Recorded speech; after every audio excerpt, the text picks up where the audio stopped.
winter, we got up to the 40th percentile, so 40% of our students met that growth target. And you can see the gray line here is the county average. So we moved up into the top half of county districts on this particular math assessment. Chris, if you could advance the slide, please. And again. So what we're looking at here is yet another way of looking at the data. This is looking at the median national percentile of our students here at MRH. And this, when we talk about the median national percentile, we're talking about comparisons to all students who take FastBridge, whether they have disabilities or not. At MRH Elementary, our median was at the 13th percentile, middle school 9th percentile, ECC 5th percentile. This dotted line in the middle here is the median county performance for all students who were assessed by SSD. So in general, our kids are slightly above the county average, with the exception of a few learners at ECC. One thing to caution here is this is a number, it's very small, it's a number of 4, so it's very dependent on, one student could answer a couple questions incorrectly and we would move down significantly because the number of students assessed was so small. Next slide, Chris. And one more. And this is our math data, again, looking at the national percentile. You can see at elementary, we're at the 8th percentile, middle school 7th percentile, ECC a little bit lower. And again, there's that median county performance level of the 6th percentile.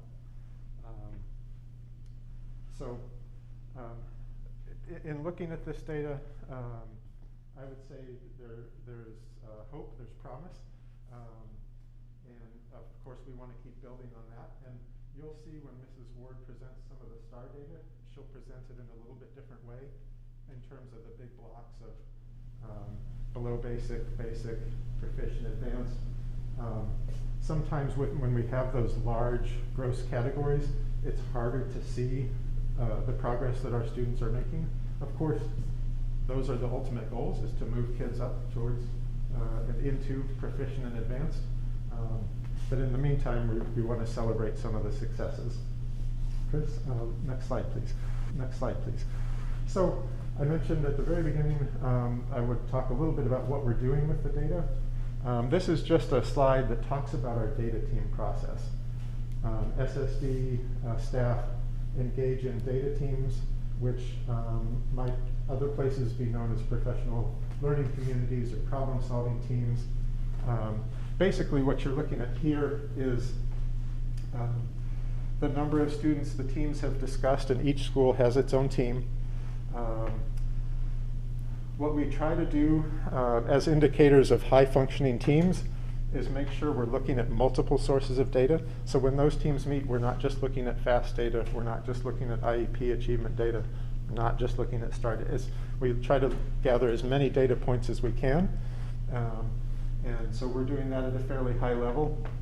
And of course, the goal there is then to create action plans or adjustments to the types of instruction and intervention that we're providing to students to, again, hopefully impact their learning and their assessment outcomes.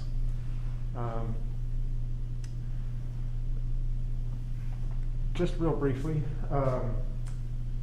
I've made some educated conjectures about why our data is improving the way it is. In the area of reading, we have focused our attention on a smaller number of intervention programs, which I think has helped. We also have our staff participating in a professional development sequence, some of them called letters, which you may be familiar with. MRH is also using that letters training sequence. So we're starting to see some alignment in terms of how we're approaching reading instruction. So I think that's helpful. And on the math side, some of our staff are participating in a professional training sequence called Numbers, which is a 10-day sequence, pretty intensive. Comes with significant follow-up coaching from our SSD math coach. And we've also invested quite a bit of money in an instructional resource called Number Worlds, which is aligned with that numbers training. Of course, not all students who are represented up here have their full math instruction in the special ed setting. Some of those students also have math instruction in their classrooms. And one thing about that numbers training and the Number Worlds materials is it better aligns with the MRH inquiry approach. And one last point, it was a real pleasure a week ago that I got to participate in the math learning walks with other administrators and the Math 314 team from WashU. And one of the big takeaways that I had from that was, well, two takeaways. One, some of the approaches that we're using are similar. So again, it gives a more aligned approach for math instruction for our students with disabilities. And two, we saw multiple times our classroom teachers actively engaging students with special ed in the same high-level activities that all the other kids were participating in, and scaffolding and supporting them while they worked through and engaged in that productive struggle, if you will. So with that, I will close, other than to ask if any of you have questions.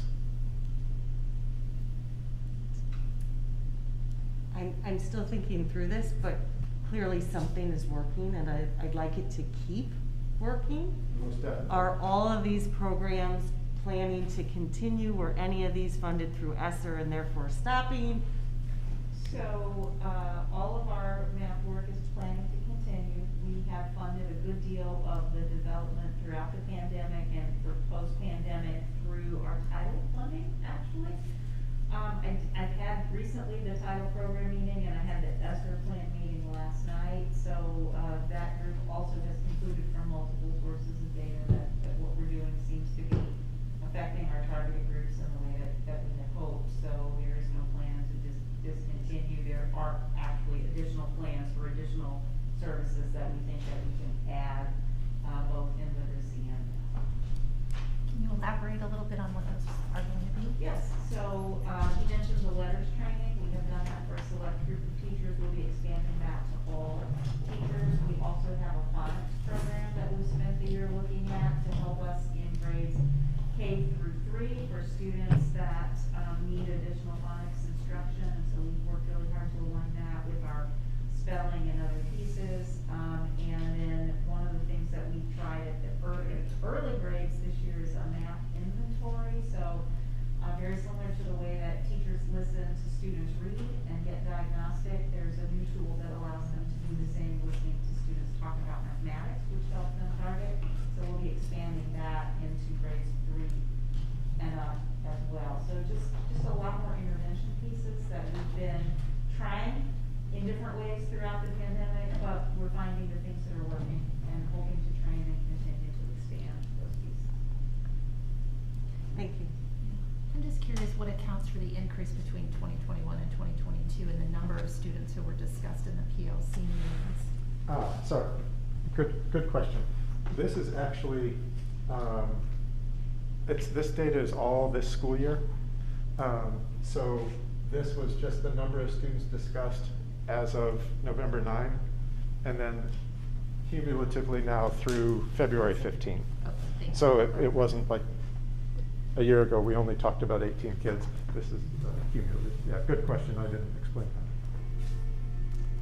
that. I know you didn't specifically talk about the discipline data, but I am particularly interested, and this may not be only a question for you, Mr. Gleason, but sure. You know, curious about what sorts of supports we're seeing students need generally, but maybe particularly students with special education needs that may be causing you know, some behaviors that, you know, result in the need for suspension. I think, you know, as obviously as much as we can have kids in class, the better. Yes. Especially with, you know, the seeds of positive, you know, academic improvement, you know, that we're seeing as well. So again, and maybe that's a question for others, but just curious about what we're thinking about the suspension data. Sure. Yeah, I mean, the suspension data continues to be an area of concern. A year ago, in terms of special ed resources and training, we added 2 intervention programs that our effective practice specialists kind of vetted and thought would specifically be well suited to our students with disabilities. One is called Why Try. It's a social emotional learning curriculum, and we're using that at elementary, middle, and high. And then SMARTS is an executive functioning curriculum, again using that at elementary, middle, and high. We partner regularly excuse me, with, of course, the building administrators, the R3 staff, SAGE, SSC, because we're serving some of the same students that, you know, across both areas.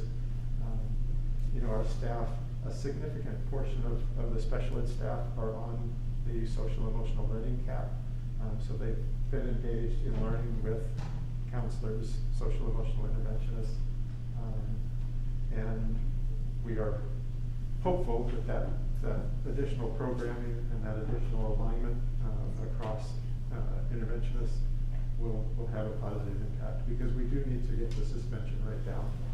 Well, and that brings up an interesting point for me, and again, I don't think you have this data available tonight, but you know, if the, you know, suspension offenses are happening with particularly like SSD trained, you know, teachers who have, you know, the social emotional learning, you know, competency, or, you know, are they happening more with general ed teachers, or, you know, again, I'm especially at the middle school and high school, I don't know the intricacies of suspension. So. And I think one of the things that Vince and I have been talking about is installing multi-tiered systems of support. And one of the things Ben did not share is that a special school district will actually be funding for MRH a multi-tiered system of support coordinator at no cost to the district, which will allow us to gain additional support. So what Ben is not saying is that if we do not intervene, we will be a district in dispro because of the number of students who would need support. And so the hope is, through the funding and support of special school district, we will begin to have the opportunity to implement systems for multi-tier systems of support and be able to support kids differently. But it is still an opportunity, particularly at the middle school and high school level. But I would also say probably in early childhood and elementary school too, because we are not collecting data in a manner that would allow us an opportunity to really have a look at which students are actually being referred and why, and then also the level of support that they get.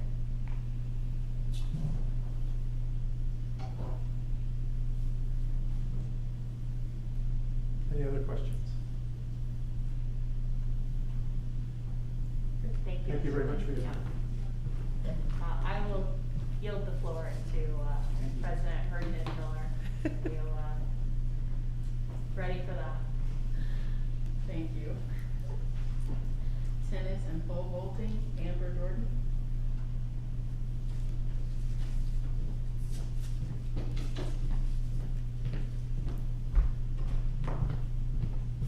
Good evening. Amber Jordan, the athletic director at Maplewood of Richmond Heights High School. I'm bringing to the board a few requests for our budget over the next year. One is a request for a activity to a program that we already have established, and it's just adding an activity to that specific program, and the other will be adding a new program to the high school.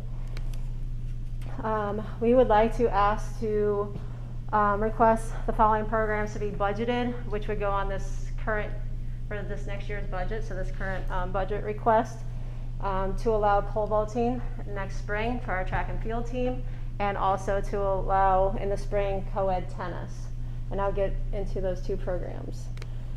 Pole vaulting, each year, and to give you a background on the surveys and stuff that I do conduct 2 surveys each year, one usually at the beginning of the year.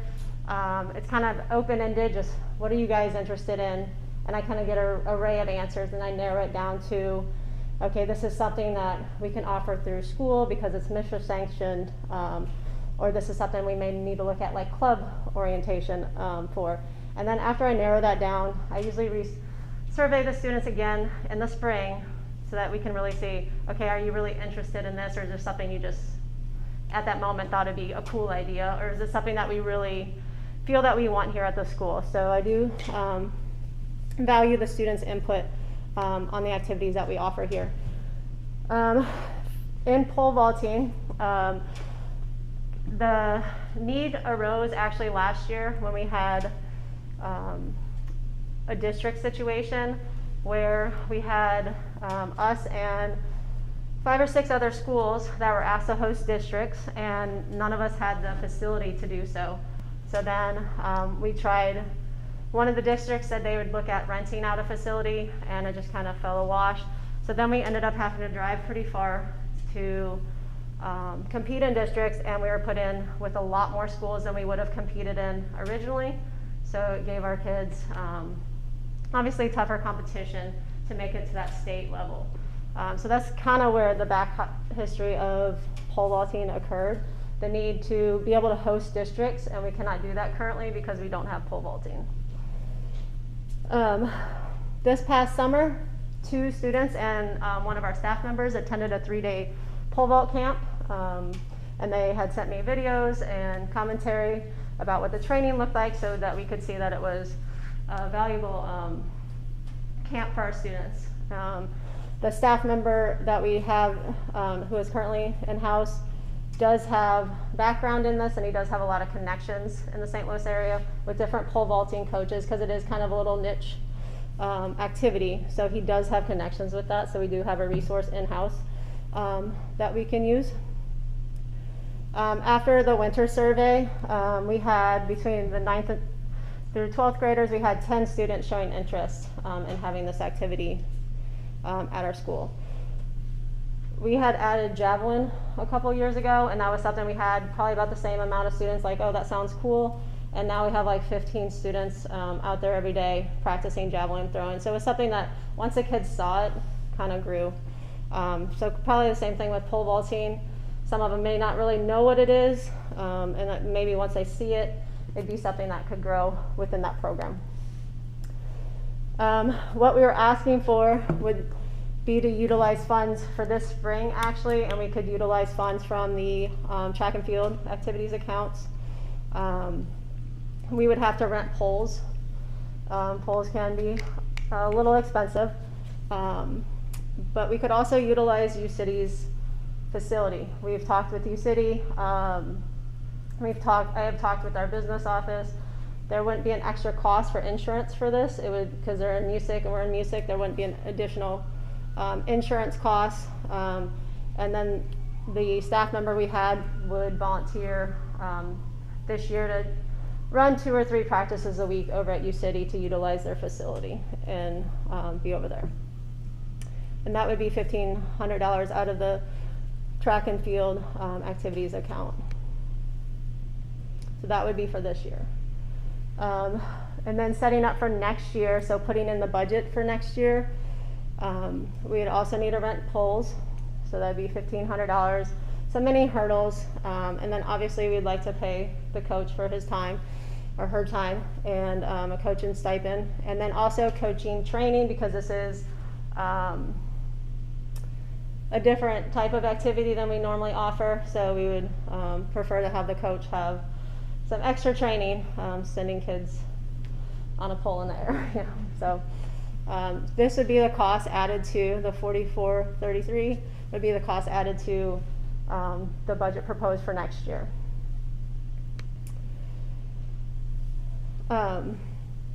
moving on, depending on how the student interest is, we could continue to utilize UCity's facility if we had a couple kids that wanted to do that. So it wouldn't be a huge cost. It'd stay at the, mainly for the coach's stipend and some minor equipment. This would be, hopefully, if it gained ground, we would have to purchase our own mat. So that's really the biggest expense in this is the mat. So it would have to be something that really took off. I feel to utilize this type of money for that. And the rest of the stuff, again, coach's stipend, training, we would need standards for the mat, a slide box for the ground, and then owning our own poles. But again, I would foresee this if it caught ground and we had a lot of kids that would want to do this. And in the meantime, utilizing another facility to be able to have our kids train there. Again, with logistics and timeline, this year utilize UCity's facility, purchase a couple poles and bags for the students that are, especially the ones that went through the training already. Also budget for next year for the coach's stipend training, which would be up $44.33, and then in the future, if we had the opportunity to purchase mats and our own poles, to continue with that. MRH tennis. This is something that has kind of come and gone. Like I get a lot of emails from parents or students about different programs, and tennis is one of those ones that's in my ear a lot. Can we have a tennis team? Can we have a tennis team? So my first suggestion when students or parents ask, and it's something that we don't have, is was there a middle school club that you guys could start? Or are you guys looking outside the district for opportunities for these programs? So the 6th grade class that came in 2 years ago, the 7th graders started their tennis club, and it has really grown over the course of a couple years. My proposal would be to offer a co-ed program. There are other co-ed programs. I know Brentwood has one, and I've talked in depth with them. And then as the numbers grew, to then progress to a separate gender seasons. The co-ed program would be during the boys season in the spring, and then the girls program would be in the fall. Sorry. Currently we do have 2 club sponsors at the middle school. We currently have 16 boys that participate in this club, and that number has grown over the course of this year. It even grew when I first made these slides. I got more numbers, and there's more students involved, and then we have 6 female athletes that participate in this club. Out of the high school group, the 9th through 11th graders, 13 showed interest in playing tennis at MRH High School, and then when I resubmitted that survey in the winter, I had 25 showing interest from the high school group. So we have that high school group at 25, and then we also have over 20 athletes at the middle school that are currently doing club stuff. Step 1 for the tennis cost. And this would go into the budget for next year. Obviously, rackets, balls, and uniforms. Uniforms being the biggest cost there. And then MSHA fees. Tennis is unique, and if we had a match with Brentwood, you don't pay refs, you don't pay officials, so you go play them. The kids score their own game, so it's not really a huge cost. If we were to get in tournaments, that's where more of the cost would be, but we don't have a official we have to pay every game or every match to support this. And then the coach's stipend, putting it at a total of $73.82 going into next year's budget. And I do want to mention, after talking to other people, I do not believe that our courts that we can host matches, because I think you have to have 4 courts, but we can definitely practice there and look at places to host meets or games in the future. Step 2 with this, running that co-ed program. We would have Depending on the number of girls and the number of boys that would be in that co-ed program, when it would be feasible to break it off and have a separate girls and boys program. So really the cost would go up with the coach's stipend, because you would need a coach for the spring and a coach for the fall. And the rest of the fees are pretty much the same. You wouldn't need uniforms again, because they would already have those for that cycle. And so for next year's putting into the next budget, it would be about $10,000. And again, just logistics timeline. Current budget currently for next year for that co-ed season. Obviously hire a coach, and then offer the co-ed program next spring. And then the following year, budget for the separate girls and boys program based on numbers, and then being able to offer that the following year. I do have, like I said, most of these come from students and parents' voices. So this is something that has been really plugged, coming to me over the past 3 or 4 years. The middle school students did make me a video that they wanted to show me, and it was wonderful to see the diversity of students that are part of this club. I also had a staff member that works with them at energy release time, and as a PE teacher, I'm out there also, and there are kids during energy release time with their tennis balls, tennis rackets, and they cannot wait to beeline over there to play tennis. So it's something that the staff sees at the middle school level, and something that the parents and students are really asking for. I just wanted to show you the cost of both programs. So if you added pole vaulting and tennis together, again, this year would just be for pole rentals. For next year's budget, it'd be around $11,815. Then the following year, still utilizing a different facility for pole vaulting, but adding that second coach in for the split seasons. That's why that number jumped up to $15,000. That's the coach's stipend. And then that following 24-25 would be if you would purchase the mats for the pole vaulting. So that's why that number jumps. And then as you would go down, obviously the numbers would drop back down once you had the mat purchased.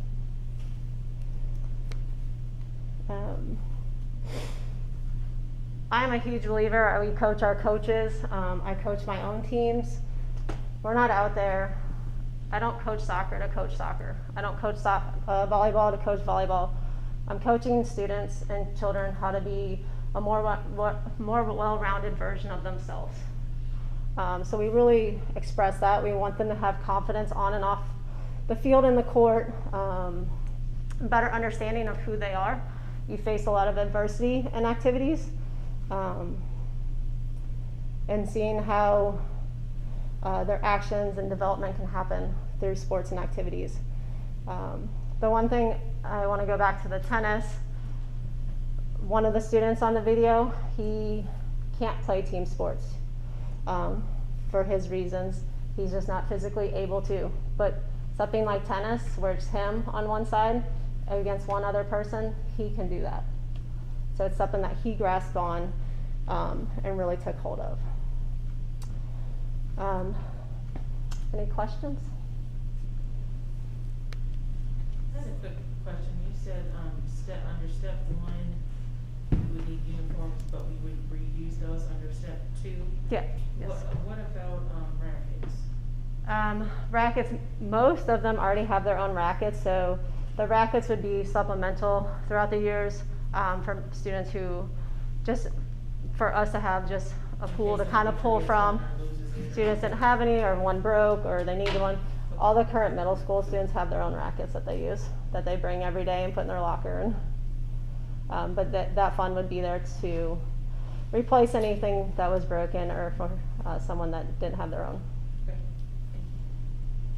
Do you have a number of students in mind for pole vault that you'd like to have participating to justify that step to purchasing the mat and bringing? Currently there's about, because the numbers have fluctuated over the last week, but there's about 65 students in track and field right now. We have about 20 of those are throwers And that was something that I didn't see. I didn't realize that that was gonna push, especially when we added Javelin. For that mat purchase, I would say at least 15 to 20 students to justify the mat purchase. We have 10 students interested. Again, I don't know if our student body knows what that looks like, because really only our track students go to the meets and they see it happening. But I don't know if the rest of our student body who's not already involved in track and field, if they even know what that is. So I equate it back to Javelin. I think once they see it, it's something that's like, no, I'm never gonna do that, or that looks really cool, I wanna try that. And we do have a lot of female students who were former gymnastics, and that's something that they could utilize that background for with that, because a lot of the girls were former gymnastics. Amber, do you foresee any equity issues as far as like the transportation from the district to U City for, you know, these interim years? I mean, again, I guess if kids are also running track, you know, I'm not sure how that's all gonna work, but, you know, I was curious as to why there's no transportation costs, you know, associated with those first years of pole vault. Okay, sure. And I can add that in, but it would be currently, I would say, van usage, our own van usage with the a coach, a volunteer coach. So I have a question about the volunteer coach.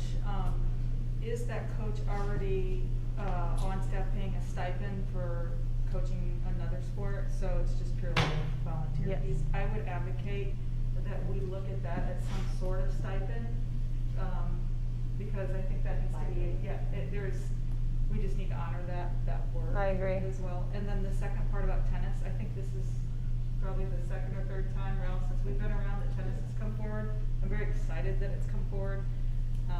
And I kind of have seen it blossoming within the community, so Yeah. I think it's time.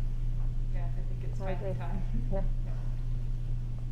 Amber, can I ask a question about the mats? I know you said that's probably the biggest equipment purchase. Yes. What is kind of the duration of these mats? Probably the same as our high jump mat, which 15 years. As long as we take care of it and put it up and store it properly, we have been with the high jump mat. As long as it's not, the mats don't stay out in the winter time. We put them up in the facility during the winter, so it doesn't get all. But there would be a cover for during the spring season, and then the mats would go back in the storage. Okay. All right. So as long as they're cared for properly, yes. Yeah, for its duration. Sure. How long they would last, Yeah. particularly with a high purchase like that. Yeah. Thank you. All right, thank you guys.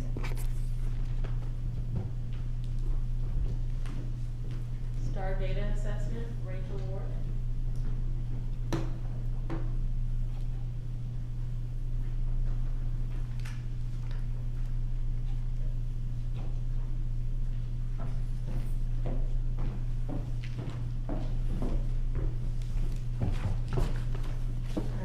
Good evening.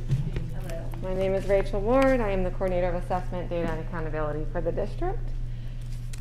And give me a second while I get hooked up to technology. Sorry.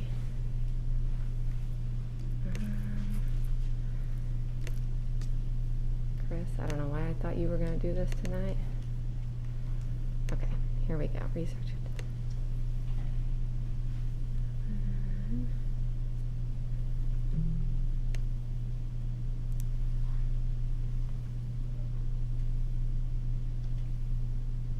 How do I start the view?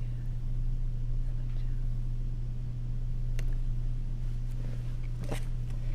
All right, I am here this evening to talk to you guys about our STAR assessment results from the fall to the winter. So really quickly, a reminder, our STAR assessment is our benchmarking tool that we give to students 3 times a year in grades K through 9. It's adaptive. It's aligned to the Missouri Learning Standards. We give it in reading and math. For tonight's presentation, the early literacy data will only be kindergarten. So early literacy to reading is kind of a transition year. And so early literacy will only contain kindergartners. Reading and math will be our first graders through our ninth graders. And the math data, the first graders are only included in the winter pool. Also tonight, we're going to be looking at data in a couple different ways. So there are 3 different measures we're going to be talking about this evening. The percentile rank, national percentile rank, is one way that we're going to be looking at it for the early literacy. State benchmark, so that's that below basic, proficient, and advanced that we'll be looking at in our reading and math categories. And then the growth percentile, or student growth percentile, SGP, and that is very similar to exactly what Ben talked about earlier, comparing the amount of growth that similarly performing students have had from fall to winter. The difference here with us, though, is that he used a 60, I think, percentile growth for the benchmark. For a STAR, we call an average growth anywhere from 40 to 60 is that average. There's like a bunch of different cutoffs to measure that growth. So tonight I'll be talking about being at or above average. So it's anywhere from that 40th percentile on up is that average or above average growth. When I was looking through the data, these are some questions I was asking myself. Is there evidence that students are growing or moving from any of those categories that we're looking at? Are we just demonstrating growth in all of our in reading and math? And then what about our subgroups? Are they making growth? Also this evening, like I said, we're going to be talking about growth, but we're also going to be looking at achievement. So I'm going to try to be as clear as I can here. So first off, overall growth summary. So this is again the percent of students that achieved average or above average growth. So using that SGP, that growth percentile, being at that average mark or above. So in reading, out of all of our students, 66% of our students made at or above average growth. And in math, 62% of our students were at or above average growth. Some overall comments that I noticed as I looked through this data. I did not see significant changes between achievement levels from fall to winter. Students seem to have maintained their achievement level, but didn't necessarily move. And growth percentiles were not always the same among our subgroups. So first off, this is percentile rank. This is only kindergartners. Overall, this is everybody. What you're seeing here is if you just looked at, let's say, meeting the 50th percent and above, just looked at like, do you meet the benchmark or not? There was not a significant change. However, when you break it down to these smaller bands, you're seeing some movement towards proficiency. And that is what you want, or not, this is, sorry, not movement towards a higher percentile rank. We're in percentile rank, not proficiency on this slide. Right here, you can see so overall in reading, and you're going to hear me say this a lot this evening, what we saw in reading was a slight decrease in our below basic to basic. So we see a little bit of movement from below basic up to basic, but not much in our proficient and advanced. And that is actually, when you talk about it, oh my gosh, accountability and the MPI, that below basic and basic weight is pretty significant. So that's a very positive move. You want to get kids out of that below basic for accountability purposes. Overall in reading, and again, you might hear me say this a couple times, little to no change in movement from one category to the next. I want to be careful. That does not necessarily mean that they didn't grow. It doesn't mean that their scale score didn't change or that their percentile rank didn't change, but they did not move out of a category of below basic to basic, basic to proficient, all of that. So that's overall patterns I was noticing. Now we're going to look at it with our subgroups. So again, looking at the percent of students that made at or above average growth. So when you look at Black, multiracial, and white in reading and in math, you can see that we have in our Black population not as high of a percentage of students that are meeting that above average or average growth. In early literacy, when I looked at it, so for early literacy, for ethnicity, I did the below benchmark and at benchmark, and there's not a ton of change here, kind of similar to what I was saying in the overall. Again, this is just kindergarten, so these population sizes are getting a little bit small there. But there was some multiracial. You saw some dip there from the meeting the benchmark and not meeting the benchmark. Most of it was kind of consistent. In reading, again, some dips in that below basic to basic category, and not significant changes in the proficient and advanced category. Again, oh, I'm so sorry if I wasn't clear. So this is fall to winter, fall to winter, fall to winter, black, multiracial, and white. I'm sorry if I didn't explain that very well. Math. Now again, this is for all students in math meeting that state category benchmark below basic from fall to winter. Very little changes. The only change that I saw that I would rather hope we didn't see was this increase here in below basic for our multiracial from fall to winter. And we would like to see that below basic go down from fall to winter. In lunch status, we're going to be looking here at free and reduced lunch and full pay. So this is again the percent of students with that SGP meeting that average or above average growth. And so in reading it was pretty similar, but in math there was a slightly lower percent of students meeting that average growth for, that qualify for free and reduced lunch. Now when you look at the patterns, again, this is just early literacy, so this is just kindergarten, but we're seeing some of the similar patterns of moving towards proficiency in both free and reduced lunch and full pay, which mirrored the overall patterns we were noticing. In reading, same thing, maintained, and a little bit of movement from below basic to basic. Same patterns we saw in our overall populations, I'm seeing in our free and reduced and full pay populations as well. And same thing with math, very little change in both categories.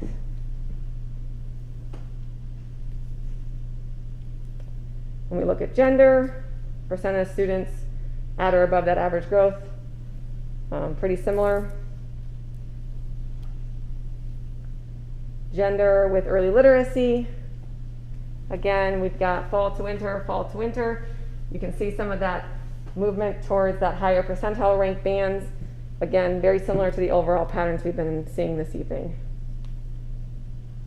And star reading, again, that slight dip in that below basic over to basic in both male and female.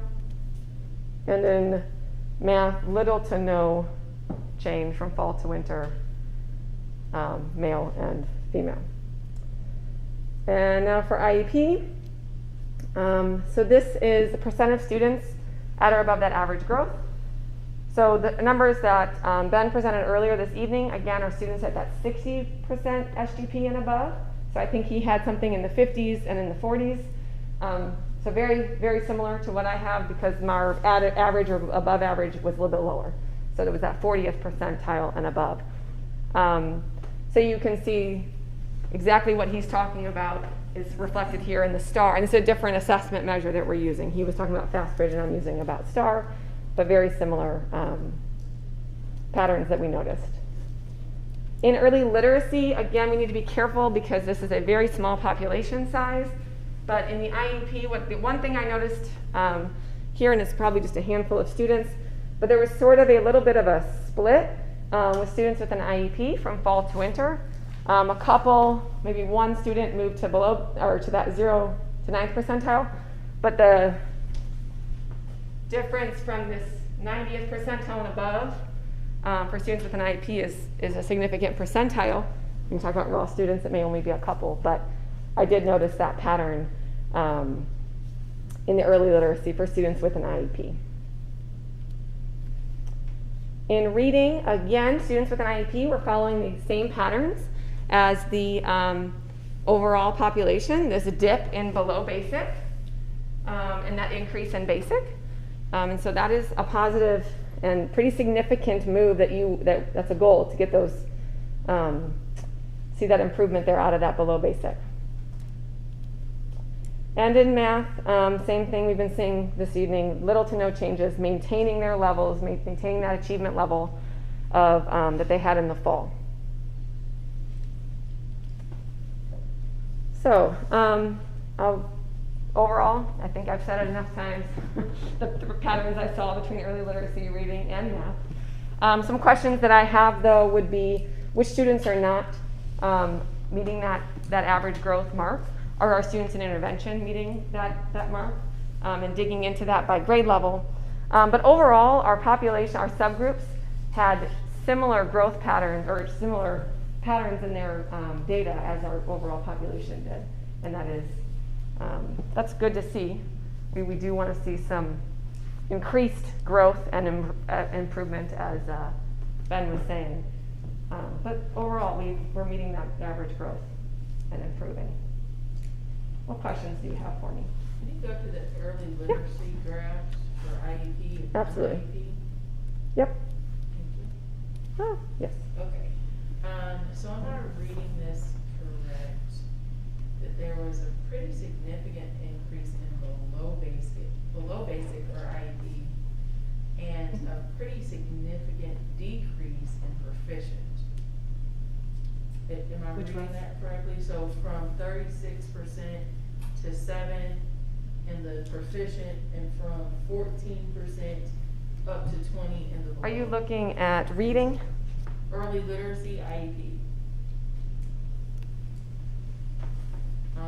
Page 25. So what are the two numbers? I'm sorry. So the big green on the left. Yep, 36. Yep. Is where we were.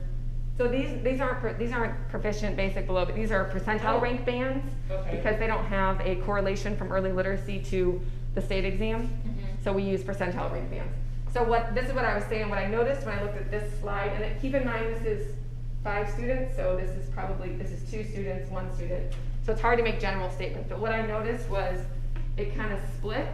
So this dip, that green percentile rank of 50%. Did split, but I do think quite a few moved over here to this 90th percentile and above. Mm-hmm. And then yes, this looks like maybe 1 student moved down into below basic, or not, sorry, into 0 to 9th percentile rank. Okay. So, but it's hard to make a general statement when there's, Right. and that's kind of what you were saying too about that early childhood is a small population, but yeah. Okay. But yes, you are correct. This 50th percentile band had a huge decrease, but that's what I think would happen, and I have to go look at each individual kid, but I think that they shifted upward and would represent this 90th percentile increase. And how many students are we talking about probably total? Not in those each categories, but just total. That would be the number of kindergartners with an IEP. Okay. So I don't know that off the top of my head, but I could try to count these 5, 6, 7, 8, 9, 10, 11, 12, 15. Okay.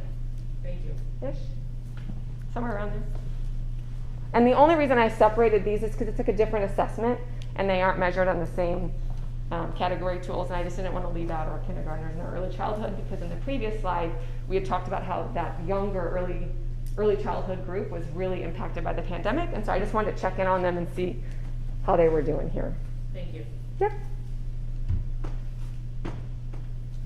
Yeah, I mean, I would say overall, I mean, both in some of the subgroups as well as just overall, I would imagine that there is a pretty big impact on most of these kiddos missing out on a year of preschool, right? And just I know we don't necessarily have a kindergarten readiness assessment, but knowing how, the experiences kids have had before day 1 of kindergarten is obviously important, and we're obviously trying to make up for that as quickly as possible.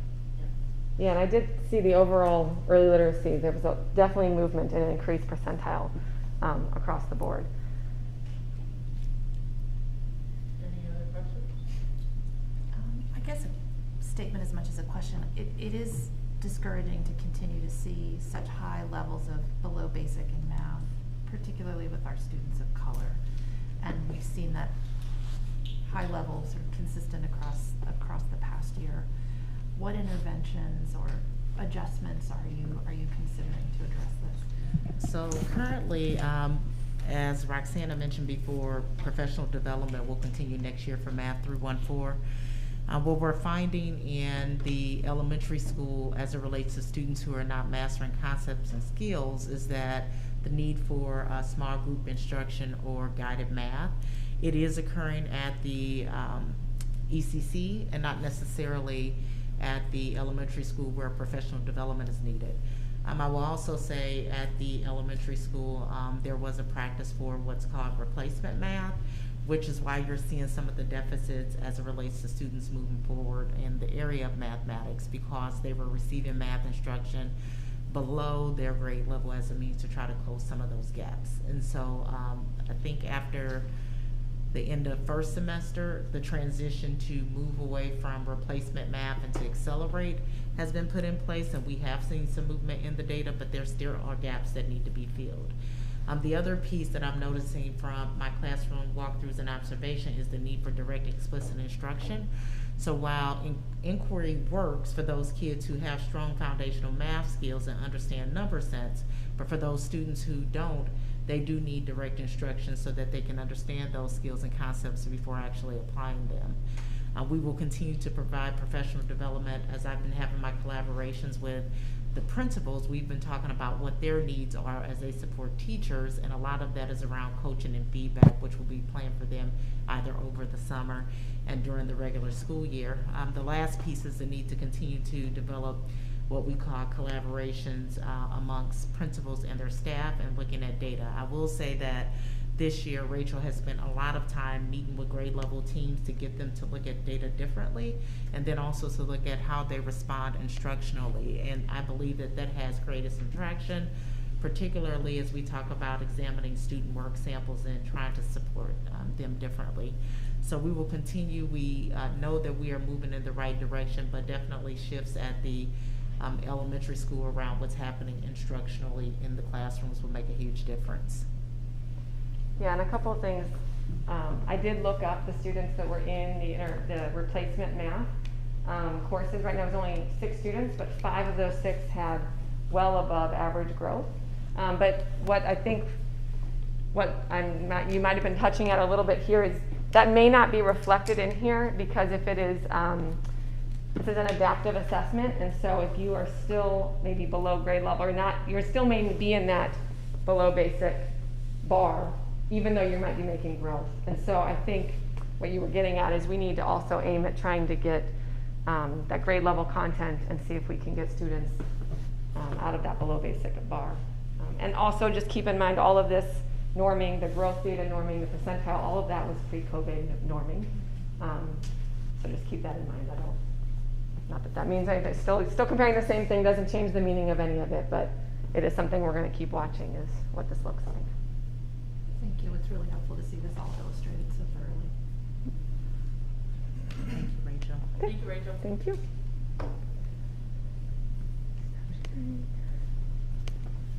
Are you ready for the first one? Evening again. I know how much you love presentation. I won't belabor this. E-rate is one of those things that sort of is in the background, behind the curtain, if you will, but it is critically important. You wonder where the money comes from. It's the SEC who's monitoring the Universal Service Administration. If you look at your cell phone bill, you see a universal service fee on there. You always wonder what that is. That's what funds does. So it's in 2 categories. Category 1 is the services from the outside world that connect our buildings. Category 2 is all the stuff inside the building that connects that service to the end user. So that's how my brain processes the category 1, category 2 part. So we are in the midst of multi-year contracts on all of our category 1 services, and they're listed here. The reimbursement rate, or the funding rate, is probably the more accurate way to say that, is based on our free reduced lunch percentage. There's a threshold band, and each one of those bands represents a different funding rate. So we are at 50% right now. We've been at 60, we've been higher, but as our free and reduced lunch rate transitions, we are now at 50%, and we project we'll be at that rate again for the funding year 22, which is actually fiscal year 23. So it's sort of confusing there. When it comes to, and you see the total cost there, I don't need to read that to you. When it comes to category 2 is a use it or lose it proposition over multi-years. So the funds accumulate over a period of years, and at the end of that year, that period of years, if you haven't used it, it dissolves and then it starts back over. So we are in the midst of a funding cycle on category 2. We were really hopeful that we'd be able to dovetail some of our construction projects, wiring projects with category 2, but the deadlines required for E-rate and contracts with our general contractor and their subcontractors did not align. We were on the phone as recently as this past Wednesday trying to figure it out with our architects and our engineers, and we just couldn't make it happen. However, that being said, there will be plenty of things to buy in the following year. So this year we're pretty much taking a pass on category 2. The money is staying on the table, but rest assured we will spend it in the following year. So that's really the long and the short of it. Category 2 is really just about the software support and maintenance for our switches, wireless controllers, and our access points.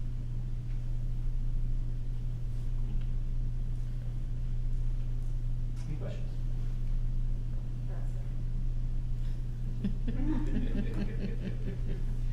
Thank you, Chris. Board policy BGBA, Dr. Davison.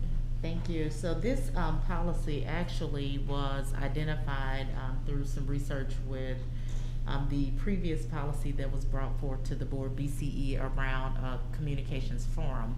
What we did not know is that there were 2 policies with the same language, which was the policy that's being brought forward and is also on for action. And so what we're asking is to remove policy BGBA, which contains the same language as BCE, and keep the policy that talks about the committees that the boards will continue to run. So we wanted to make sure that we brought this item forward so that we didn't have the same language as we previously discussed at the February board meeting. Are there any questions? We're voting on that tonight, right? Correct. Yep. CBTF recommendation, Roxanna, Mika. Certainly, and I'll invite Denise and Chris to chime in. We've had a busy year as part of the CBTF committee, as fellow board members can attest. We've had lots of work groups happening. It says it's playing, but it's not playing.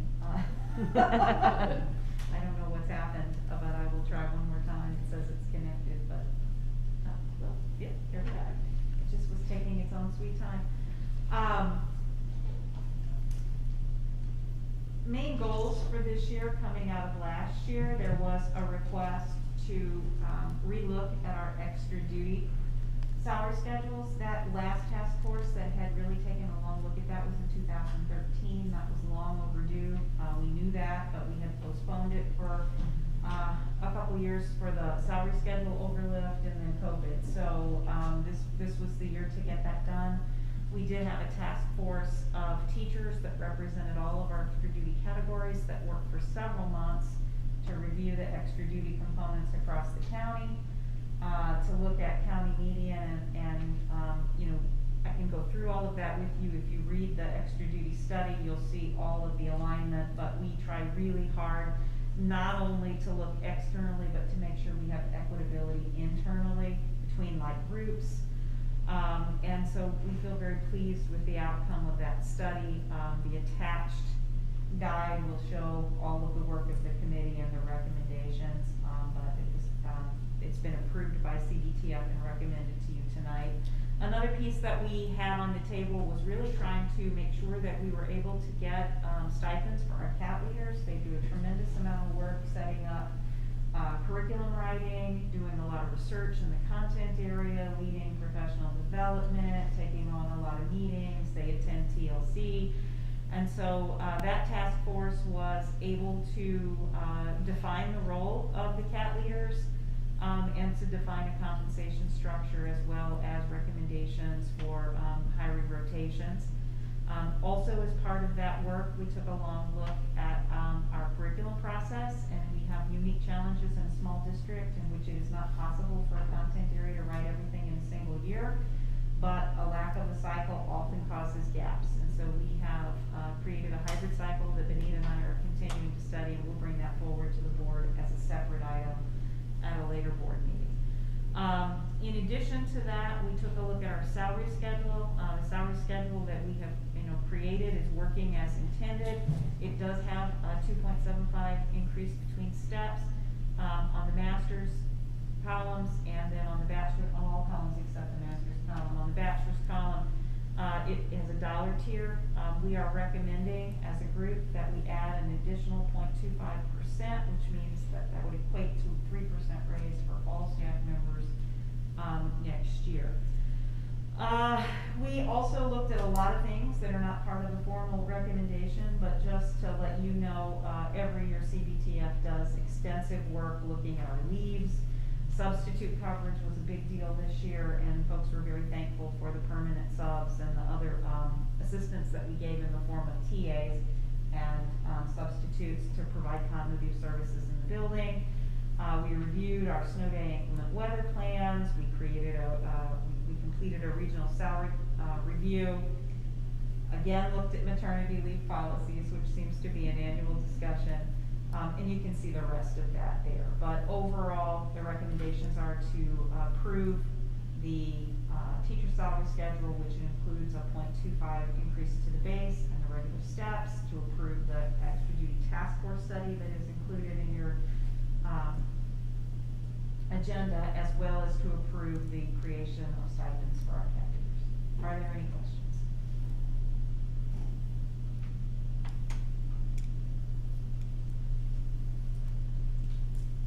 Thank you. Support staff recommendation is short and to the point. We have always tried to provide equitability among our employee groups, so the recommendation this year is to add a 3% increase for all support staff employees, as well as to move all adjusted minimum starting hourly rates from $11.15 to $12 as part of plan transitions. And then we have some other items we'll discuss in executive session as well. Any questions? Okay, admin communications, COVID update.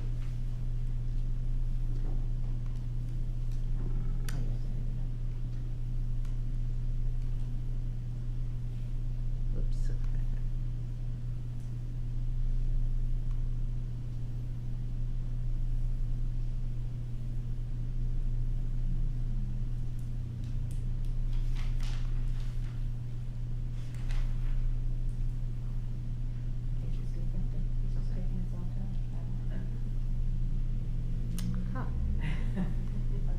I have my desktop there.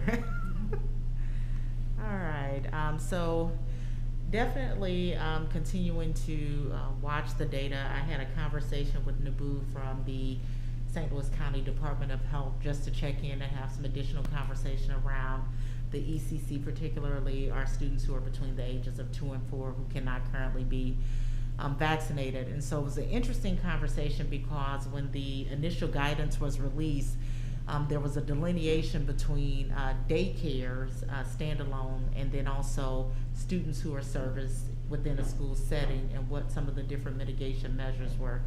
One of the things that we did talk about was a new variant that's actually progressing in Europe, the BA2, which is a variant of Omicron, and how they're currently seeing a surge. And so I did discuss with them our approach of continuing to watch the data and not making any decisions regarding going mask recommended until we exit out of spring break to determine whether or not there will be a surge. So I did want to start there because I know that there were some questions around that.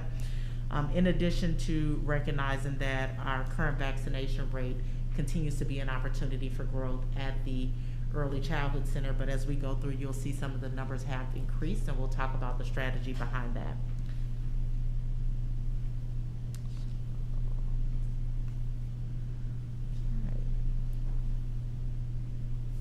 It's moving a little slow today. So the positivity rate continues to decline as we anticipated it would. This data was pulled on March 9th. And as of today, the positivity rate for the region is 3.7%. And so we continue each week as time passes to see the decrease, but as you can see, we are continuing to have a higher positivity rate in comparison to St. Louis City. And so there are some conversation, and was some conversation today during the COVID task force meeting regarding why they think that is, and part of that also includes the transmission rate numbers not being reported, which is something that we discussed, which is whether or not fewer people are being tested, or is it that the transmission is so low that we don't necessarily have the data. So they have not yet confirmed either way, but we do not have the transmission rates, and as you notice, we have not had them for the last few weeks. So as we continue to look at how we're tracking and what it looks like, again, this data is from March 11th. The numbers here have also drastically changed. This is the first time that we've been in the blue and the yellow, again, continuing to support that we're transitioning in the right direction. I will say that being in classrooms after the board approved the removal of plexi has really opened up the opportunities for students to work collaboratively and really engage in some rich dialogue. And so for me, that was exciting because students were having the ability to do more of Socratic forums and things of that nature, but teachers were able to teach without that barrier there. So it was nice to see that as well, and they can see that we are transitioning in the right direction as we continue to watch the data. Zip code data continues to decrease, again, a 50% decrease from the previous week's data that's been collected. We continue to see as a trend that the 63143 zip code has a larger number of COVID positive cases over the last 14 days. And 63117 continues to always be lower. And so that data still is consistent. We still have the partnership with NAMI, and they're in district actually supporting with testing, which actually has been value add for us as a district, for our student, staff, and our community. This is probably what we are most excited about. We have not been in this space from a positivity rate standpoint for the district in a very long time. So we're at 0.16%, and currently are continuing to trend in the right direction. And the reason why I'm excited about this, even after I went in and checked the data for today, is that by us going mask optional outdoors, we were really looking to see if we would see an increase in positivity rate, but we have not. And so the data continues to trend in a positive direction, and the schools, particularly at the ECC and the elementary school, have put in place processes for students to keep up with their masks and transition those in, which is exciting as well, and also addresses some of the questions that we received from the community. Vaccination rates continue to be a push. We talk about layered mitigation measures. Of course, vaccination is one of them, continuing to social distance and practice good hand washing and things of that nature, but continuing with vaccinations. We are currently at 66% for students 5 and up completing vaccinations, with still opportunities for growth. But I will say, as a district, we're continuing to see some positive trends. Again, this data was actually pulled on March 10th, but the numbers have changed since then. So when the data was pulled today, the high school is currently at 64.5%. The middle school is at 82.8%. The elementary school is at 57.3%. The ECC still is at 45%. And the district total is 58.44%, with 94% of our staff actually being vaccinated. What I will say for the increase for the middle school as a requirement for expeditions, being very clear, we want to ensure that we continue to keep kids safe, and we recognize that they will be sleeping in cabins and some of those things, and those were the conversations that we have with the COVID task force, and so we will continue with those mitigation measures. I will say that we can anticipate seeing an additional increase at the elementary school with the capstone trip surfacing too. I would be remiss if I did not highlight the work of our nurses and Vince Estrada. They are continuing to push to ask for our families to submit their child's vaccination cards, and we're hoping that they continue to do that so we can have a better picture as we think about going into a mass recommended space if the data supports the movement towards such. And I will conclude by sharing where we are with our mitigation measures. Tonight is the first night for our play, and our actors, actresses, and so forth have tested to actually perform so that they can go maskless because of the makeup associated with the play.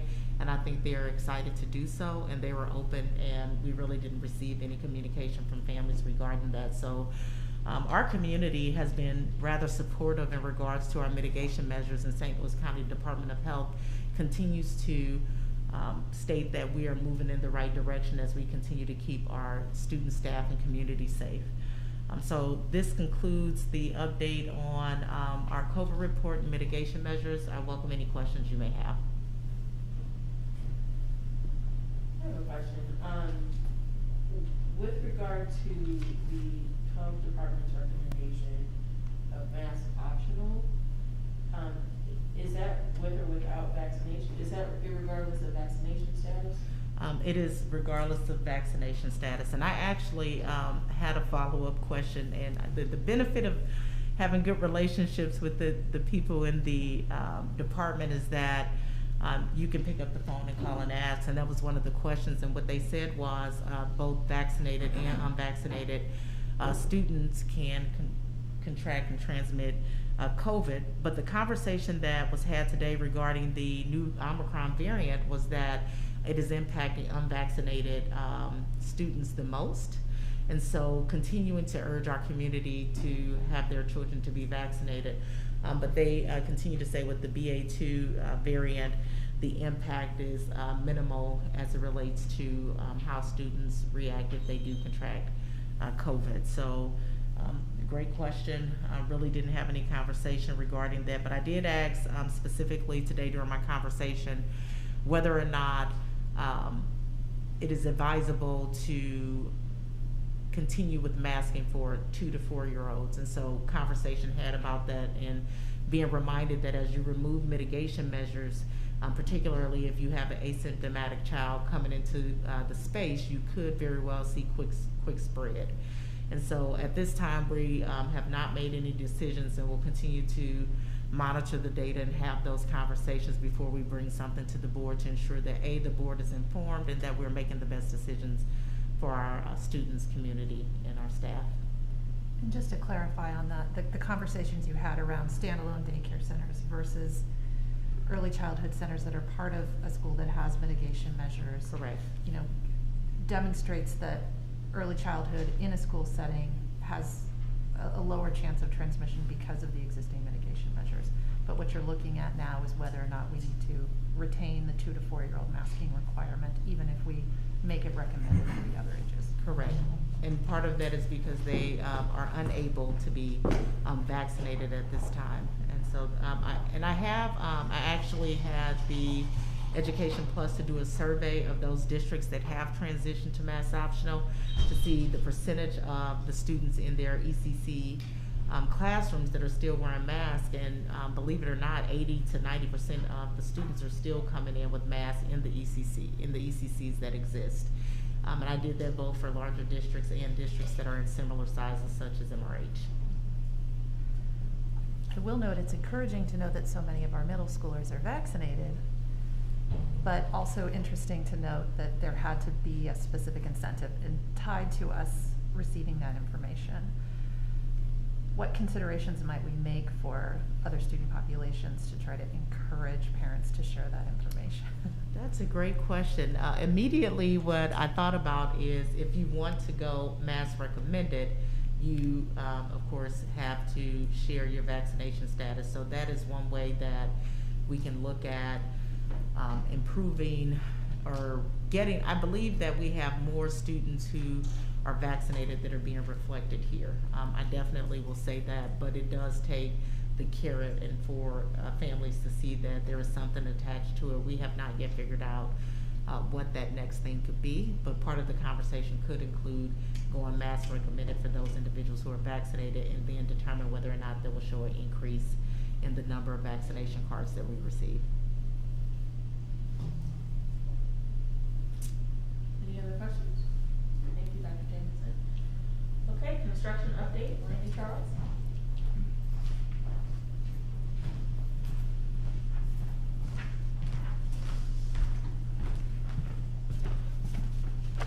Good evening. I will make it brief so we can see the pictures that Ed has, because they're always a lot more fun to look at than listen to me talk.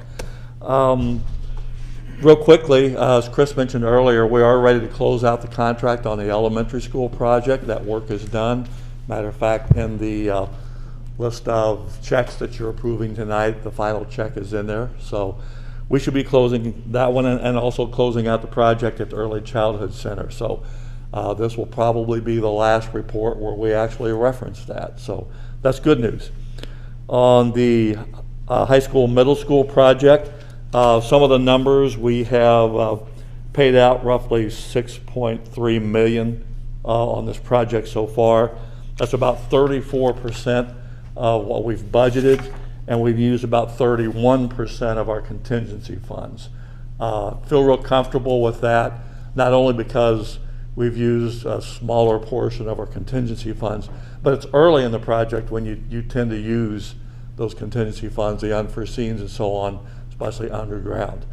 I will mention that one of the things that Chris and I have been working with the contractors is really starting to focus now on the projects that need to be complete for the start of school this fall. There are some challenges in the schedule, especially with regard to the cafeteria. We've been selectively approving some overtime, using some of the contingency funds to approve overtime to help regain some of that schedule. We don't just carte blanche give them free rein to do that by any means, but there's some money that's well spent that really has a good payback. So we've been doing that very selectively. You also will see us, we'll come to you, if you don't mind, at the workshop you have in a few weeks with another furniture order. That will be the furniture for the cafeteria and for here in the media center primarily. That round of furniture would be purchased, would be delivered around the first part of August, so it's in place. And again, our goal is to have that ready for the start of the school year. As far as what's going on out there, demolition outside the cafeteria is done. They're now digging, they're putting in footings, foundations. So we're actually into construction mode now, more so than demolition mode, finally. Then that electrical room down in the basement that has been a nightmare for us in the beginning, we're starting to see the light at the end of the tunnel. There's a new transformer needs to be set. Ameren will be out to do that in the next 1 to 2 weeks. Once that is done, there's about another week and a half's worth of work where they can actually connect the new electrical service, and then that opens the door for all kinds of projects that have been waiting to get done. The old central office area that's going to become middle school office, probably remember from our notes that work's been delayed. They were putting all their manpower down in that electrical room to get that done. They're going to start moving back into that middle school office space next week, and we'll be working on that.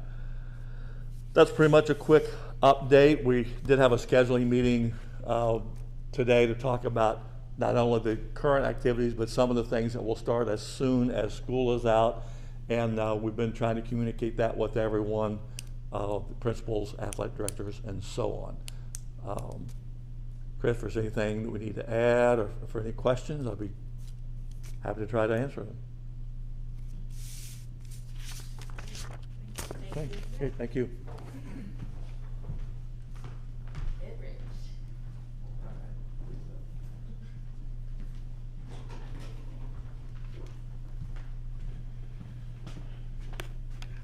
Hello. Please excuse my attire. It was kind of necessary for the job duties today. I thought I would kind of put an exclamation point on what Randy just said about the completion of work at ECC and elementary by showing you a different kind of layers of protection, different than what we've been talking about related to COVID. But this is the layers that we have created in our buildings, the ECC and elementary, designed to emphasize safety. So this is the elementary school. Nothing overtly different, but the instructions for visitors couldn't be more clear. They're on large lime green signs. And that, of course, is the buzzer. And when you walk in now, that's what you see at the left. That's the office. You got to get through that door to get to the office, and you got to get through that other door to get to the atrium area. And you're not getting past either one of those doors until you push these buttons. And of course, the office administrative assistants take care of that. And the person coming into the video right now looks remarkably like 6th grade teacher Abby Smith. But I asked her to demonstrate this for us. Can I help you? Hi, I'm here to pick up Lucy Smith. Okay, come on in, sign in, and we will call her down for you. Sounds good, thank you. And that's one of the keys, is everybody signs in. So there's obviously a record of who's in the building. Hard to get past Chris and Cheryl.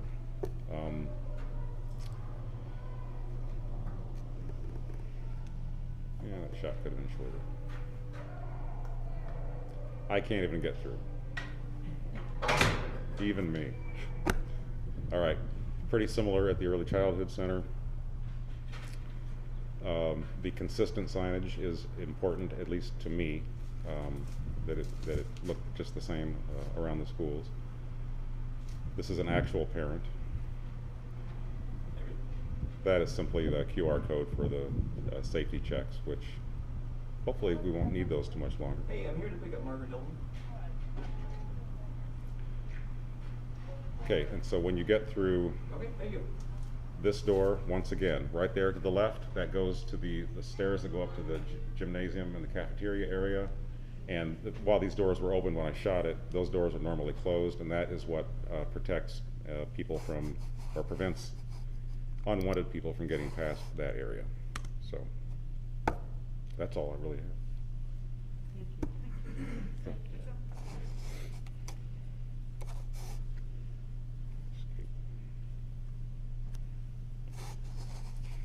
Chris, finance? All right.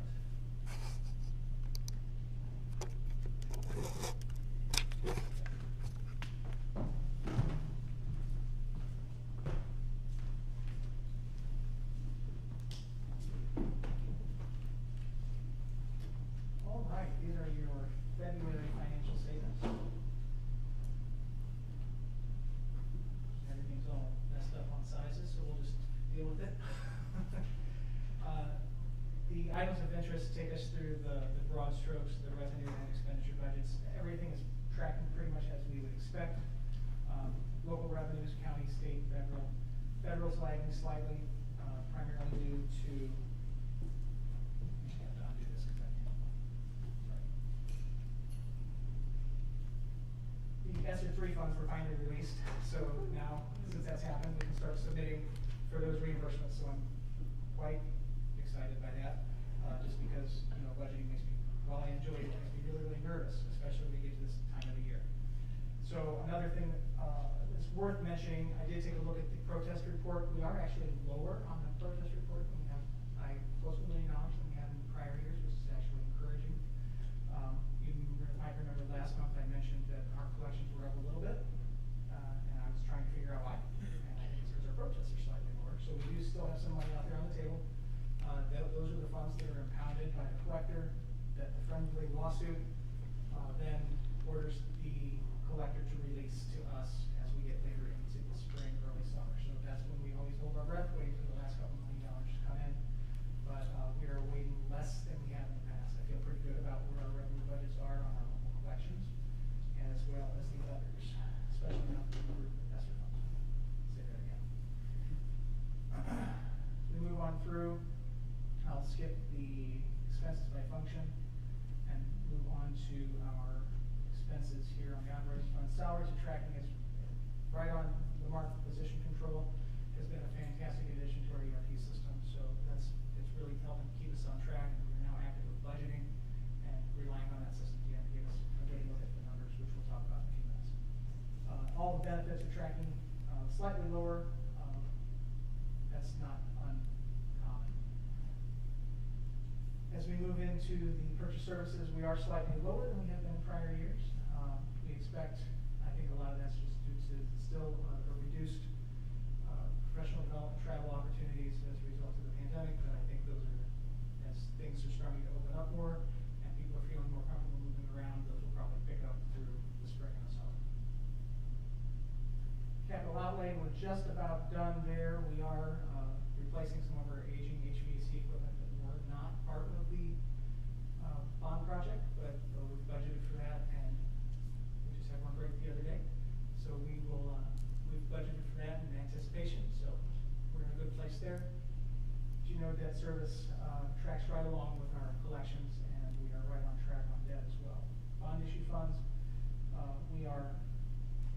the way I budgeted these this year, I budgeted the whole balance, and we will not get close to touching that full budget balance. So we'll adjust this probably as we get a truer look at what funds we will spend on the bond project this particular fiscal year. Getting the fund balance report, this is probably where you wish I would just start and stop, we're still budgeting right now 46.3% on the fund balance side. I expect to bring a budget amendment in the next month. I'm hoping next month, latest the following month, to true up things as we get a more in focus look at what our revenues and expenditures will be. Any questions? I'm not sure this is the place for it, so let me know where it is. We just keep adding stuff, and I'm just trying to make sure I know where it's coming from, and, you know, we're talking about adding more athletics and increasing salary schedules, which I all think is very important, but at some point you run out of money. Yes. So just when that comes up, if you could highlight where that's coming from and where the money's coming from, that'd be grand. We'll talk about that when we get to the budget report. Okay, I think I just segued myself. Your permission, I'll move on to that budget report. Give me just a second to transition my screens.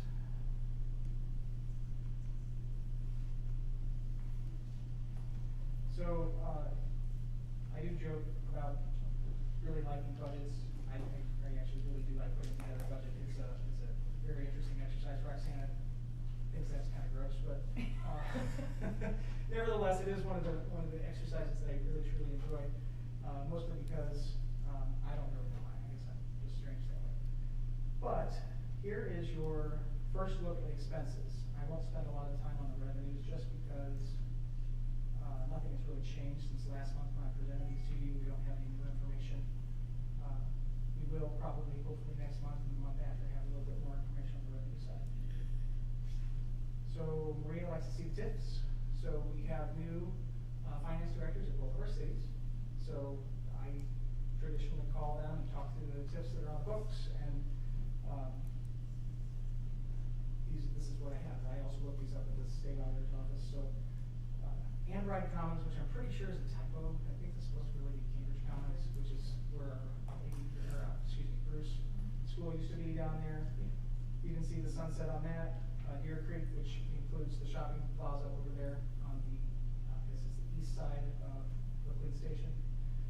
And then we've got this Hanley Road, south of Folk, Gadley Township project, north-south.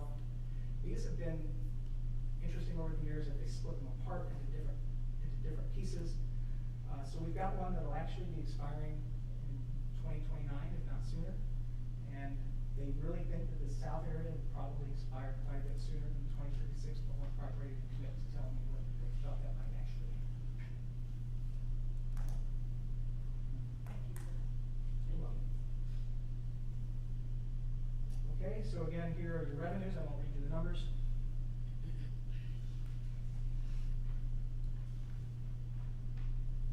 We did just get note that the supplemental Prop C funds, we should be expecting those soon. So I'm excited about that. That will impact this year's budget.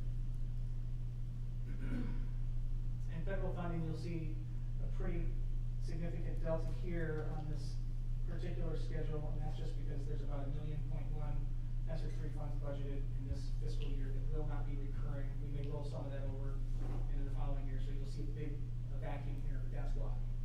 Nothing dramatic has happened other than that. Just a graphical look. All right, so I also like to give you a preliminary look at positions. And these are the positions that we're adding. FTE is full-time employment percentage. So 1 means you're a full-time 8-hour, 40-hour week employee, or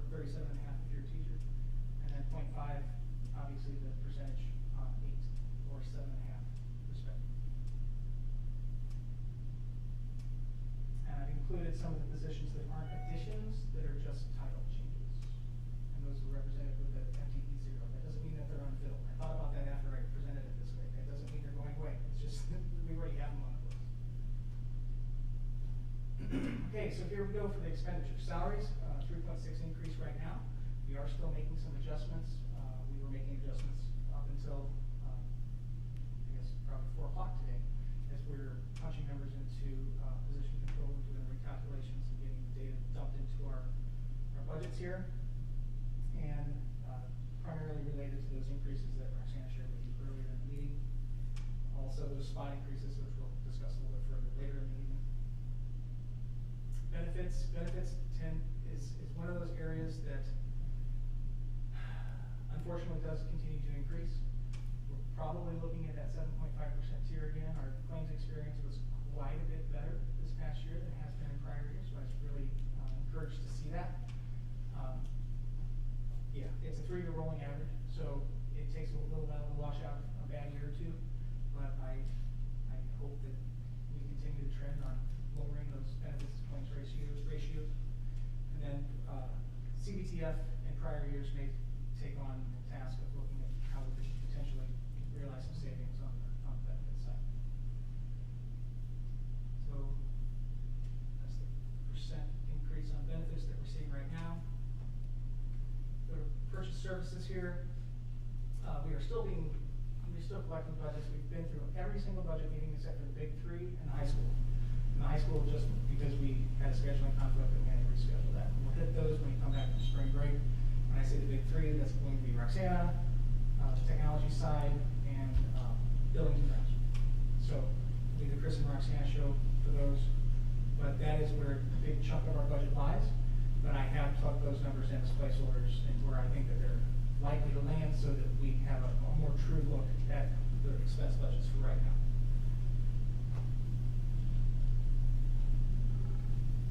So capital outlay, that's another one of those things. Again, we did offload a lot of the capital expenditures that we typically see. However, I've been getting reports from our maintenance supervisor, and custodial has some things that we need to tend to sooner than later related to parking lots, curbs, things like that, and hearing some things about some of the athletic spaces. So we are making sure that we're getting those put into a plan, so we have strategy in the coming years to address those before they get critical. And then debt, I don't really have much control over that. The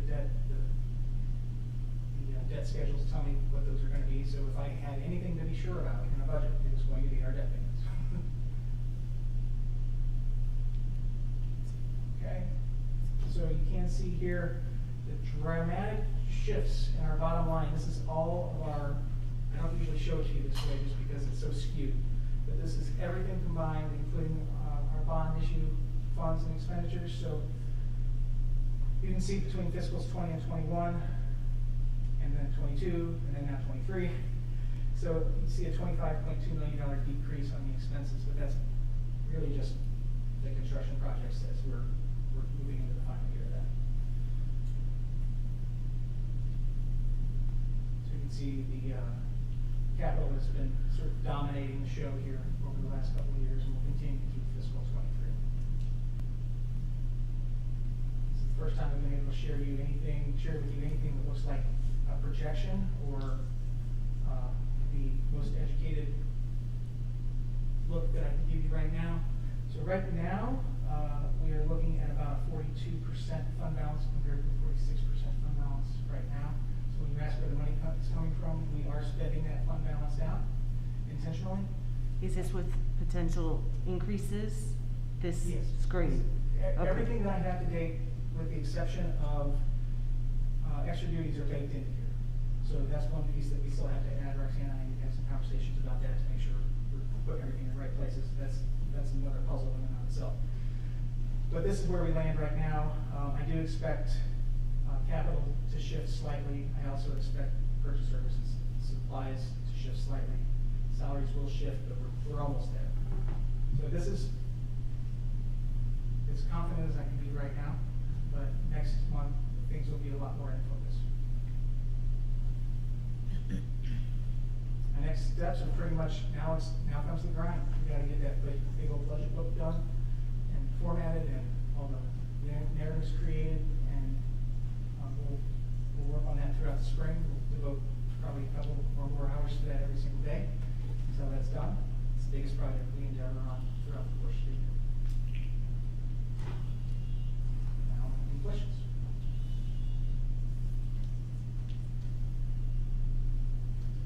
Thank you, Chris. You're very welcome. Okay, calendar of events.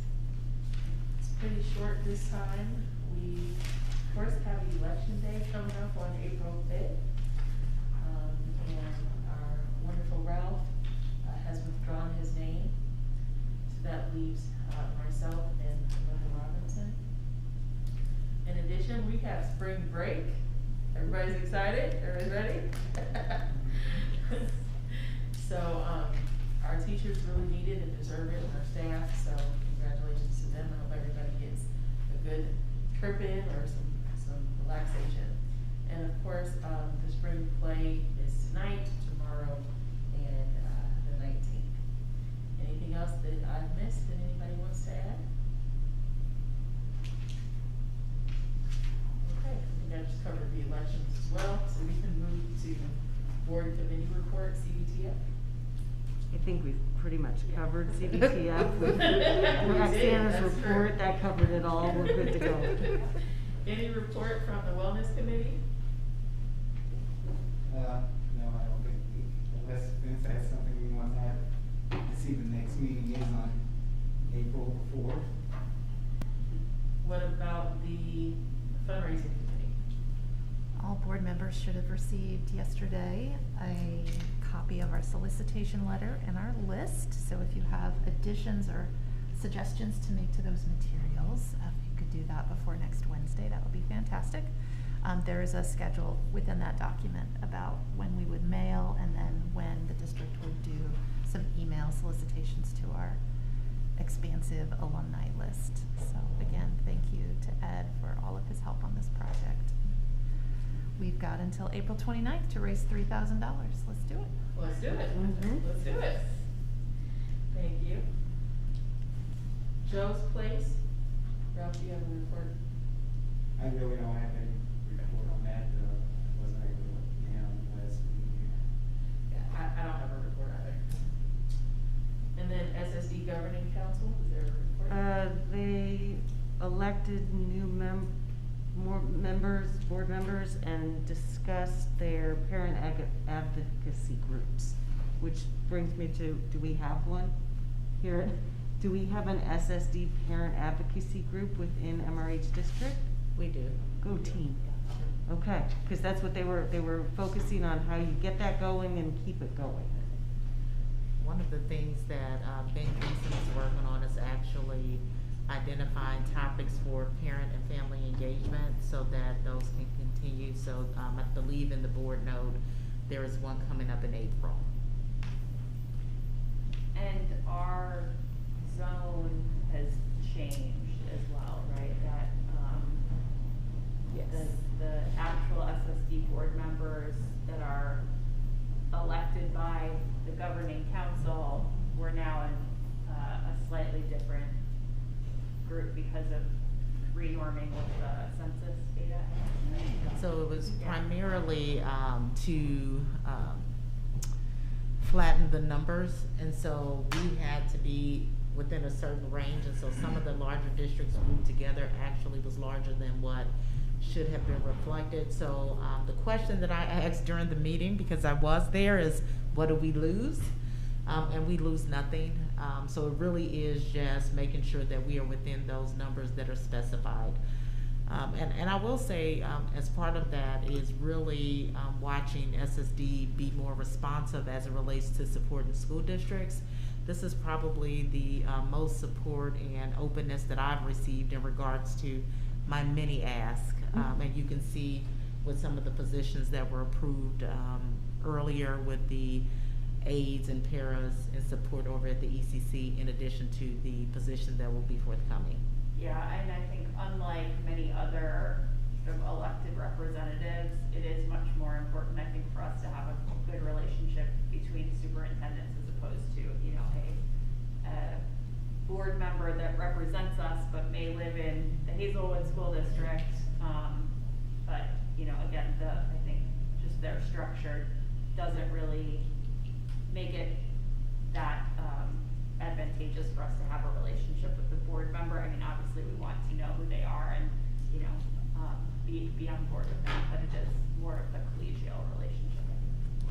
And they actually, at the onset of the year, our reps walk with myself, Dr. Keenan, and visit all of the sites and the classrooms too. So we will continue that into the next school year. Okay, moving on to action items. Today is technically our last day for our board member, Ralph Foley, is that right? Last meeting. The last meeting. So, would you like to do the honors of,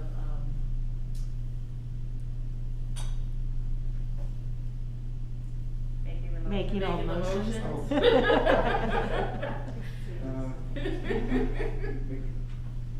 Making a motion for the action items? Is that what you're asking? Yes, please. Okay. So, 701, construction orders? Yeah, I move the action item 701, construction change orders, or as presented. Second? All those in favor, say aye. Aye. Motion carries. 702, I move that approve the MRH universal mitigation measure. Second? All those in favor, say aye. Aye. Motion carries. 703, board policy BCE, board committee advisory committee to the board. I move that to adopt board policy BCE as presented. Second? It's modified, I'm sorry. Is that right? It's modified? That's my bad, yeah. We have a second? Thank you. All those in favor, say aye. Aye. Motion carries. 7.04, board policy BGEA. I move to rescind board policy BGEA. Second? All those in favor, say aye. Aye. Motion carries. 7.05, board policy badge 2021C, KKB, audio and visual recording. I move to adopt board policy KKB as modified. Second? All those in favor, say aye. Aye. Motion carries. CBTF recommendation. CBTF recommendation. I move to approve the CBTF recommendation as presented. Second? All those in favor, say aye. Aye. Motion carries. Support staff recommendation. I move to approve the support staff recommendation as presented. Second? All those in favor, say aye. Aye. Motion carries. Executive session. I move to enter into executive session in accordance with section 610.021, subsection 139 and 13, and section 610.022 of the revised statute of Missouri on March 17, 2022, for the following specific reasons: personnel matters and legal matters. Second? Can I get a roll call? Ms. Langston? Yes. Ms. Cochran? Yes. Ms. Whitaker? Yes. Ms. Goldsmith? Yes. Mr. Posey? Yes. Ms. Hernandez? Yes.